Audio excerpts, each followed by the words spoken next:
I don't care if he is dead, put him on the phone. I was sent here on a recommendation from another sub with a story you guys might like. First time poster, on mobile, etc. My father died on Father's Day 2012. He was divorced and living alone, and I am an only child. So that means that I had to wrap up all of his affairs. This story centers around us trying to get his utilities canceled. I called in to see what we had to do to get them to cancel. The lady I spoke with on the phone said to send in his certified death certificate. I sent in the certified copy of his death certificate the next day.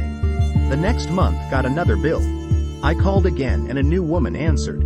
She said that because I wasn't on the account that she had to speak with the account holder. I informed her that the account holder was dead, but she wouldn't budge. I had to make an appointment with a supervisor so she could speak to him herself in person. I showed up at the Board of Public Utilities with another death certificate and his ashes in the clear bag that they returned his remains in. I plopped them down on the center of her desk and said when she talked to him to tell him that I loved him for me. The woman went pale, flew out her chair, and called the cops. When they showed up, she claimed that I had assaulted her. And yes, my dad's remains were still sitting in the middle of her desk with the death certificate. The cops questioned me as to why I would do that. I told them the story. The supervisor's boss was called in and they all stepped away from the desk for a private talk. While they were talking, the cops came over to talk to me. They said that I shouldn't take human remains out in public, but there was no laws that were broken. I said that I agreed with them that it was extreme, but she insisted to speak with him in person. By then they were done talking between themselves. The supervisor's boss kissed up to me and got it taken care of. But the story isn't over yet. I had to call back a few days later to get utilities back to the house in my name. When the person on the phone saw the address and my name, I was immediately put on hold.